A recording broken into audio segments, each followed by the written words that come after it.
Mga kapuso, excellent pa rin ang tinatawag na net trust rating ni Pangulong Duterte batayan sa bagong survey ng Social Weather Stations o SWS. Pero kumpara nung Setyembre, bumaba ang nakuha niyang puntos. Nakatutok si Jamsi Sante.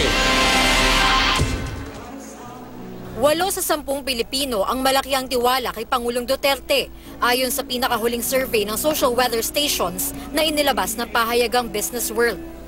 Base sa survey na isinagawa noong December 3 to 6, 81% ang may much trust o malaking tiwala sa Pangulo, habang 9% ang may little trust o walang masyadong tiwala. 10% naman ang undecided. Nagresulta ito sa tinatawag na excellent net trust rating na positive 72, bahagyang masababa sa positive 76 noong Setyembre. Normal naman na nagdi-decline ang both trust rating at saka satisfaction rating ng any public official as their term, as we continue with their term. Ayon sa SWS, dulot yan ng pagbaba ng trust rating niya sa Metro Manila, Mindanao at Visayas. Excellent pa rin naman ang trust rating ng Pangulo sa Mindanao, pero bumaba ito sa positive 85 mula sa positive 92 noong Setyembre. Sa Metro Manila, nasa very good na positive 65 na lang ang rating ng Pangulo mula sa dating excellent na positive 76.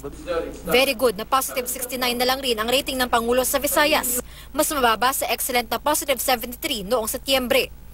Nananatili namang very good na positive 69 ang rating ng Pangulo sa Balance Luzon. Wala kaming comparable data or for the past presidents. Hindi namin nagawang i-test yung trust rating sa mga past presidents doon sa first 6 months. Nagpapasalamat naman daw ang Malacanang sa malaking tiwala ng nakararaming Pilipino.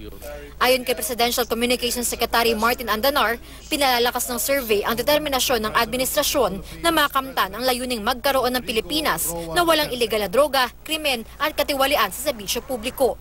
Jamsi Sante, nakatutok, 24 oras.